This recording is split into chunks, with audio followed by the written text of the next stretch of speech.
Կիև, Կրակով, Բաքու, Երևան, Թբիլիսի։ Այս երթուղիով Միացյալ Նահանգների պետքարտուղարը հուլիսի 1-ից 5-ը ճանապարհորդելու է Կենտրոնական Եվրոպայում ու Հարավային Կովկասում։ Համանուն անկախության օրը Քլինթոնը նշելու է Հայաստանում։ Նա հուլիսի 4-ին Բաքվում այդ երկրի նախագահի ու արտգործնախարարի հետ հանդիպումից հետո երեկոյան ժամանելու է Երևան։ Նախագահ Սարգսյանի ու արտգործնախարար Էդվարդ Նալբանդյանի հետ նախանշված հանդիպմանը կքննարկվեն Ղարաբաղյան հիմնախնդրին ու նաև հունիսի 18-ին Լեռնային Ղարաբաղի Հանրապետության դիրքերում իրականացված ադրբեջանական հարձակմանը վերաբերող հարցեր։ Այս մասին լրագրողներին է տեղեկացրել եվրոպական ու եվրասիական հարցերով պետքարտուղարի օգնական Ֆիլիպ Գորդոնը։ Ավելին, բանակցությունների հիմքում լինելու է ԵԱՀԿ Մինսկի խմբի նախագահող երկրների ղեկավարների մեծութնակի ժամանակ արած հայտարարությունը։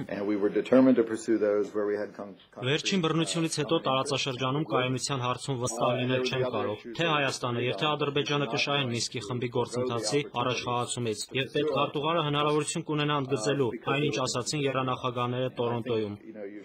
Գորդոնը ասել է, որ համատեղ հայտարարության մեջ նախագահները նշել են առաջխաղացումը, որ գրանցվել է մինչև հիմա, նաև սկզբունքները, որոնք պետք է առաջնորդեն կողմերին բանակցությունների ժամանակ։ Հաշվի առնելով այն, որ հայտարարության մեջ Լեռնային Ղարաբաղի հարակից տարածքներից հայկական զինված ուժերը դուրս բերելու մասին է նշվում, Գորդոնին հարցրել են, արդյոք այս ուղերձն է, որ պետքարտուղար Քլինթոնը պետք է տանի Երևան։